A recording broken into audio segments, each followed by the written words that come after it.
So I'll kind of give two perspectives. So there is one area which is common for everything, whether it's IoT or non-IoT device, it's a common, it's a platform.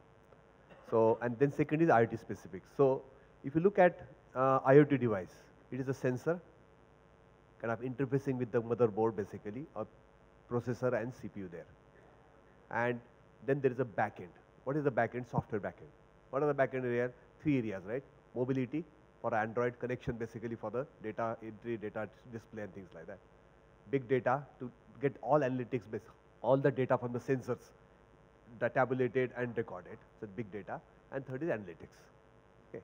So if you do look at this, there are 5 areas where basically you need to have a expertise. Sensor, analog interface to the motherboard and the hardware, big data, mobility and analytics. Now any of these areas, if you look at it, are non-IoT area, these are same.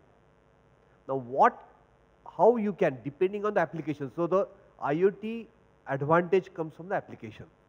Now in some areas, the cost, the weight and the power of the transducer is so high that you focus only on sensor and sensor to motherboard. That becomes the IP for you. Now in that area you do log, whatever you do with the analytics, big data, doesn't matter, that's not differentiator for a customer. What is customer differentiation is, can you reduce this cost of my weight, power and cost of this transducer, which is creating headache for me. Okay. Some areas, analytics matters most. Okay. Educational area, IoT is being used, right? So what they do is every student, instead of depending on teacher, so we are discussing in the room, that how teachers have got so much power, that students' learning is stopped. They become kind of don't want to antagonize teacher by asking questions or challenging. And then the learning stops completely. So let's say I have every move of students, the FAQ asked, the multiple choice questions on the pad entered, the questions he solves, the exam paper he does, the projects he does, the observations he records, everything is kind of recorded into a big data. Millions of data points over the year. And out of that, I create analytics and say students is actually above, below average, right? It'll be amazing. That is more about analytics and big data.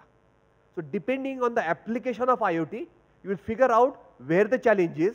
In that area you focus and create differentiation, and that IP will be IoT. Otherwise, everything what we do today for services, products, everything is same IP for IoT, because IoT is one of the applications slightly below the verticals that we are talking. Am I making sense? So actually Vivek summarized it very well. It all depends on verticals, Satya, as you very well know. But couple of examples I would tell is, new kinds of companies are coming with because of the IoTs. So one company which we are looking as essentially now the ECG is, if you want to take an ECG today, you have to go to a hospital. And what we are hoping is in years to come, it will become the measuring device would be available as a sensor. And once you have that type of, in fact, Intel has released, right? Intel itself has released one with where you can take the probe to 3 places, right? And that one, once you have this, now what do you do with the data? So we see a company which is coming up that this ECG will go to the cloud, and they have an excellent algorithm. These are all communication guys who are writing DSL algorithm, now writing the ECG algorithm, completely finding out where are the problem areas are there. And then eventually, and then do a text to your doctor whether this particular person has a problem or whether it's okay. So we see a very different type of company building a different IP which was not existing a few years back. Similarly, this, the Bluetooth, we know all Bluetooth is used in smartphone, but IoT Bluetooth is very different. So if you look at a fabless space, we are looking at companies which is building very small die area Bluetooth, because this Bluetooth chip is now going to be part of the electric bulb, and you want to control that bulb through your smartphone. And you can't afford a die, it's low performance, very LPE mode, it's low bit rate, but the kind of die area we would allow them is probably 1/3 of what it would be for a conventional Bluetooth. So I think IoT, based on that particular vertical, is driving new IP development, and we hope we will see many more on that particular, based on the verticals. Right? So a few other. Yeah. My name is Mahan Shetty, and I wanted to ask, since the panel has people from different areas besides electronics out there, couple of things that are shortage in India probably are going to be food grains and water. and you can't import sufficient amount of either of them across the borders. What kind of stuff in respect to IoTs can you do to alleviate the problems with respect to water and energy?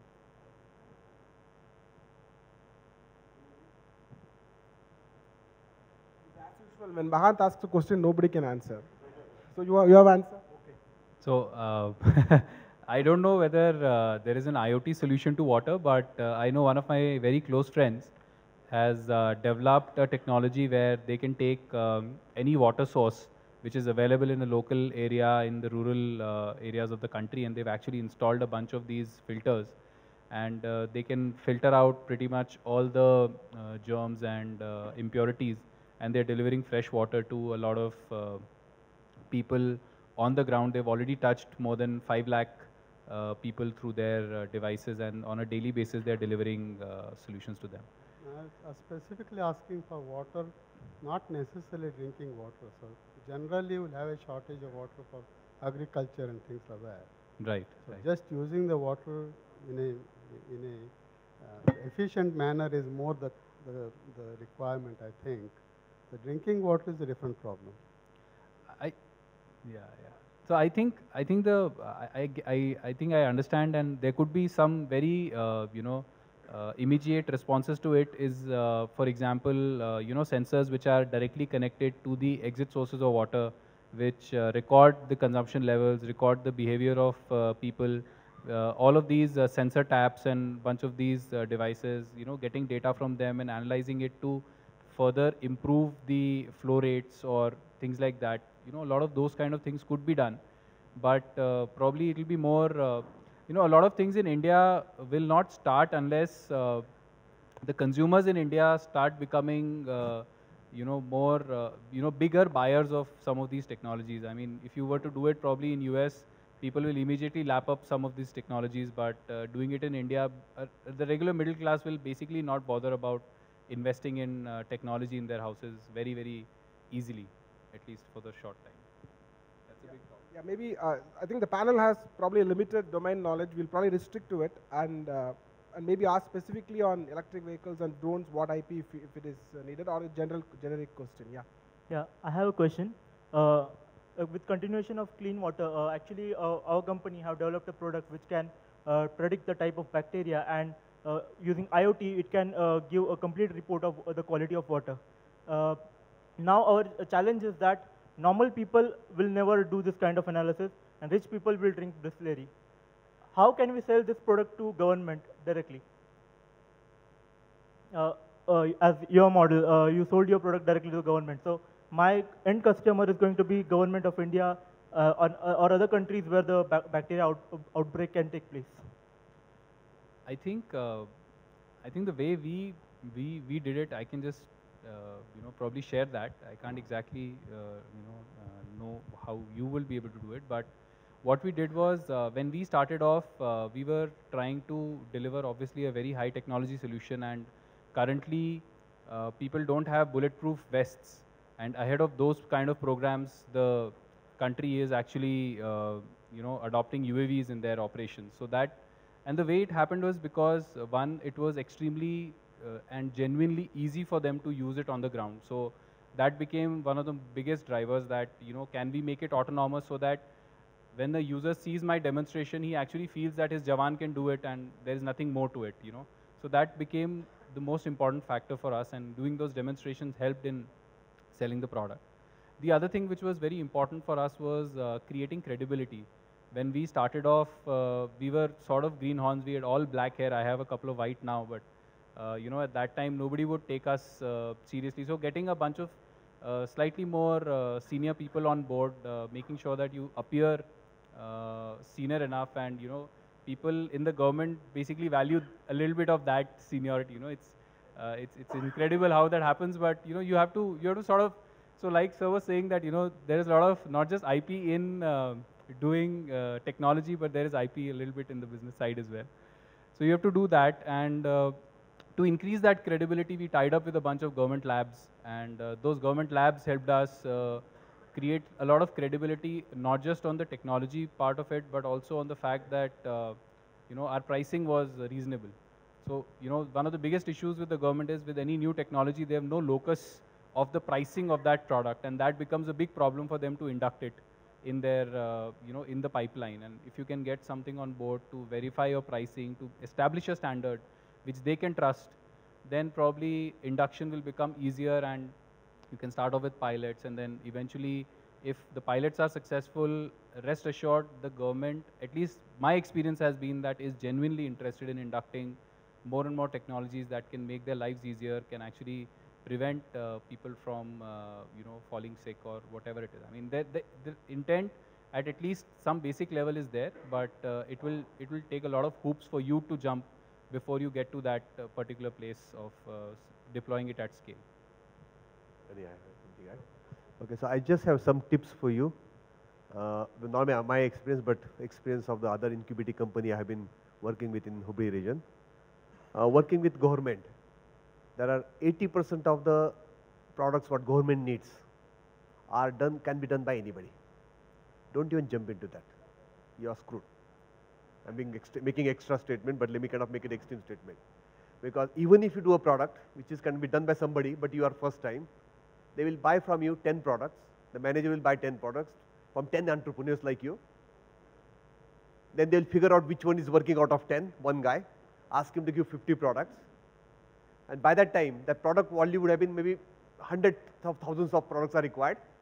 He will give that dream to you and buy it at very low rate. He will give that rate. Out of 50 products, he'll give this product to another guy who is good at copy and pasting, and give him the order. I want 500,000 products. Give me. Till that time, I'll keep this guy busy for 1 year. Any problem is there, you tell me. I'll get this guy. This is what has happened in multiple products with railway and transport. I know 5 entrepreneurs who are trying to find a temperature of the wheel, with non-contact temperature of the wheel, because if temperature goes above 65 degrees centigrade, that means basically one of the ball is gone, and if it continues like this, the wheel will derail. And currently the guy comes with a thermometer with a long stick, touches his wheel, and then takes the temperature. If he forgets one wheel, the wheel is, and that particular wheel has got a kind of a problem, ball bearing problem, it derails. 5 entrepreneurs doing the same product for different railway departments. Nobody gets the order. Somebody has to get the order, although their products are successful. That's one. So get a unique differentiated one, top 20%, which nobody has capability, and government, that department is going to fail without that. Survival is problem. Like we say, right? Customer, how big is the pain and how urgent he wants to solve that, that will decide how much money you pay for, you'll get for it. So same is with government. So intellectual property or patent can help me in this case? Nah, it doesn't matter. For 7 years you work with the court and work on it. It will not work in India. IP can help you as long as you don't share it with people. Yeah. It can help you if you don't share it with people. The moment you start sharing and you start doing projects with government departments and they have the IP, then you're done for, because they'll genuinely go to somebody who's big enough to scale it. Okay, that's one. Second thing is, so those companies who are not able to get that, but they're still impacting the people. You go through an NGO, catch a good NGO with a reputation, a brand, and convince one NGO, top NGO, that this will actually transform lives of people. Demonstrate it by trying it on the ground with a small number of people. Show it to him. Then he will go through the government channel and he will get the order and will pass through. That is the second way. Third way is, one of the company basically had done a ECG machine. They're not able to sell. So what he did was basically he said that today the villagers have to go to actually kind of a taluka place. Should I stop now? Okay, I can stop.